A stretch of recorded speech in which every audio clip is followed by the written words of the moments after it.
आलसी ब्राह्मण की कहानी। एक दिन बच्चों का शोर सुनकर ब्राह्मण जाग गया और उसने देखा कि उसके दरवाजे पर एक साधु महाराज आए हैं। ब्राह्मण और उसकी पत्नी ने साधु महाराज का स्वागत किया और उन्हें भोजन कराया। भोजन के बाद ब्राह्मण ने साधु की खूब सेवा की। साधु महाराज उनकी सेवा से बहुत प्रसन्न हुए और उन्हें वरदान मांगने को कहा।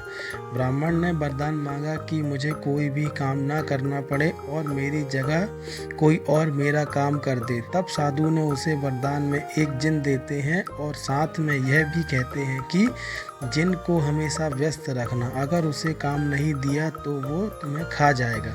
वरदान पाकर ब्राह्मण मन ही मन बहुत खुश हुआ और साधु को आदर के साथ विदा किया। साधु के जाते ही वहाँ एक जिन प्रकट हुआ। पहले तो ब्राह्मण उसे देखकर डर जाता है, लेकिन जैसे ही वो ब्राह्मण से काम मांगता है तब ब्राह्मण का डर दूर हो जाता है और वो उसे पहला काम खेत जोतने का देता है। जिन वहाँ से गायब हो जाता है और ब्राह्मण की खुशी का ठिकाना नहीं रहता। कुछ ही देर में जिन फिर आ जाता है और बोलता है खेत जोत दिया, दूसरा काम दीजिए। ब्राह्मण सोचता है कि इतना बड़ा खेत इतने जल्दी कैसे जोत दिया। ब्राह्मण इतना सोच ही रहा था कि जिन बोलता है कि जल्दी मुझे काम बताओ, नहीं तो मैं तुम्हें खा जाऊंगा।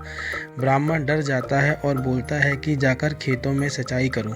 जिन फिर वहां से गायब हो जाता है और थोड़ी देर से फिर आता है। जिन आकर बोलता है कि खेत की सिंचाई हो गई है, अब अगला काम बताइए। ब्राह्मण एक एक कर सभी काम बताता जाता है और जिन उसे चुटकियों में पूरा कर देता है। ब्राह्मण की पत्नी यह सब देख रही थी और अपने पति के आलसीपन पर चिंता करने लगी। शाम होने के पहले ही जिन सभी काम कर देता था। सब काम करने के बाद जिन ब्राह्मण के पास आ जाता और बोलता कि अगला काम बताओ, नहीं तो मैं तुम्हें खा जाऊंगा। अब ब्राह्मण के पास कोई भी काम नहीं बचा जो उसे करने के लिए कह सके। उसे चिंता होने लगी और वह बहुत डर जाता है। जब ब्राह्मण की पत्नी अपने पति को डरा हुआ देखती है तो अपने पति को इस संकट से निकालने के बारे में सोचने लगती है। अब ब्राह्मण से बोलती है कि स्वामी, अगर आप मुझे वचन देंगे कि आप अभी आलस नहीं करेंगे, अपने सभी काम खुद करेंगे, तो मैं इस जिन को काम दे सकती हूँ। इस पर ब्राह्मण सोचता है कि पता नहीं है क्या काम देगी। अपनी जान बचाने के लिए ब्राह्मण अपनी पत्नी को वचन दे देता है।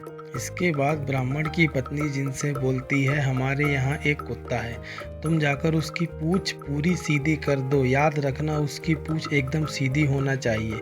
जिन बोलता है कि अभी यह काम कर देता हूँ। यह बोलकर वह वहाँ से चला जाता है। लाख कोशिश के बाद भी वह कुत्ते की पूंछ सीधी नहीं कर पाता और हार मान लेता है। हार कर जिन ब्राह्मण के यहाँ से चला जाता है। उस दिन के बाद से ब्राह्मण अपने आलस को छोड़कर सभी काम करने लगता है और उसका परिवार सुखी सुखी रहने लगता है। कहानी से सीख। हमें कभी आलस नहीं करना चाहिए। आलस करने से हम मुसीबत में फंस सकते हैं।